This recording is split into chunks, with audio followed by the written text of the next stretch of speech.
টাকার বস্তা নিয়ে 15 ব্যবসায়ী, নেপথ্যে পলাতক 3 মন্ত্রী, যেভাবে গুপ্ত হামলায় ফনা তুলছে নিষিদ্ধ ছাত্রলীগ। জুলাই গণ অভ্যুত্থানের পর স্বৈরাচারের পতন হলেও তাদের রোপণ করা বিষবৃক্ষ এখনো দেশের রন্ধ্রে রন্ধ্রে বেঁচে আছে।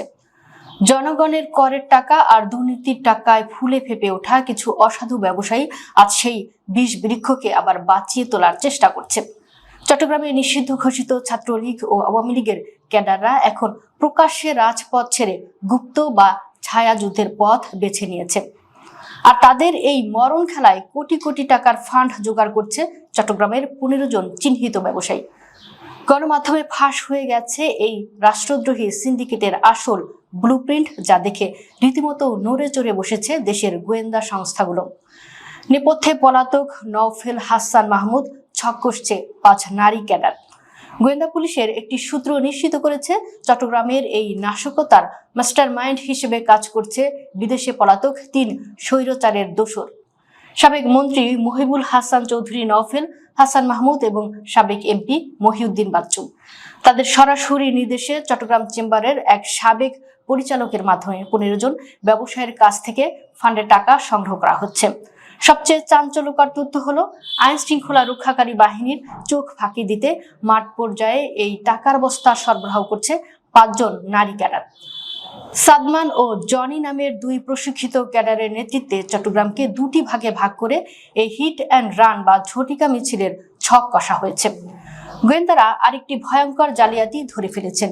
নিষিদ্ধ সংগঠনের যেসব ক্যাডার গ্রেপ্তার হয়ে জেলে যাচ্ছে, তাদের জেলখানার পিসি কার্ডে প্রতি মাসে তালিকা ধরে নির্দিষ্ট অঙ্কের টাকা জমা হচ্ছে। উৎসবের আগে এই টাকার পরিমাণ আরো বেড়ে যায়। তদন্তের স্বার্থে গোয়েন্দারা সব নাম প্রকাশ না করলেও গণমাধ্যমের তদন্তে বেশ কয়েকজনের পরিচয় ফাঁস হয়েছে। এই রাষ্ট্রদ্রোহী ডোনারদের মধ্যে অন্যতম হলেন পটিয়ার সাবেক উপজেলা চেয়ারম্যান দিদারুল ইসলাম, সমতা শিপিং এর আজিজুর রহমান, বড়তাকিয়া গ্রুপের নিয়াজ মোর্শেদ এলিট, ওয়েল গ্রুপের আব্দুস সালাম, KSRM গ্রুপের শাহরিয়ার জাহান রাহাত, এশিয়ান গ্রুপের শাফিক আহমেদ সালাম এবং স্মার্ট গ্রুপের মুজিবুর রহমান। এই মাফিয়াদের উপর এখন তীক্ষ্ণ নজরদারি চালাচ্ছে ডিবি। কিভাবে চলছে এই ঝটিকা মিছিল? গোয়েন্দারা জানিয়েছেন, মিছিলের কয়েক ঘন্টা আগেও হোয়াটসঅ্যাপে একটি গ্রুপ খোলা হয়। 3 থেকে 5 জনের একটি ছোট দল বা ডাবল টি শার্ট বা মাস্ক পরে খাগড়াছড়ি বা দুর্গম পাহাড় থেকে এসে নির্দিষ্ট স্থানে জড়ো হয়। মিছিলের ভিডিও করে পলাতক নেতাদের কাছে পাঠানো হয়, আর পুলিশের ধাওয়া খাওয়ার আগেই তারা উপরের টি শার্টটি খুলে ফেলে সাধারণ মানুষের সঙ্গে মিশে পালিয়ে যায়। গত সোমবার ও বুধবার জিসি এবং অক্সিজেন এলাকার মিছিলের পর পুলিশ চিরুনি তল্লাশি চালিয়ে 68 জনকে গ্রেপ্তার করে এই ভয়ঙ্কর নেটওয়ার্কের সন্ধান পেয়েছে।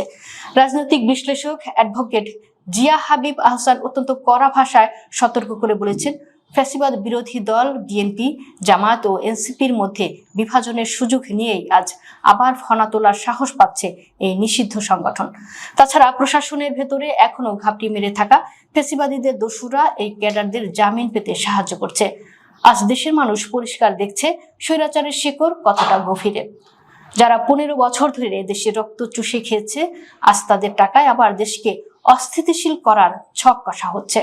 তবে গোয়েন্দা সংস্থাগুলো কড়া আলটিমেটাম দিয়ে জানিয়েছে, পুলিশের প্রস্তুতি তাদের চেয়ে বহুগুণ বেশি। এই 15 জন ব্যবসায়ী এবং তাদের আশ্রয়দাতাদের শিকড় উপড়ে ফেলতে এখন কেবল চূড়ান্ত অ্যাকশনের অপেক্ষা।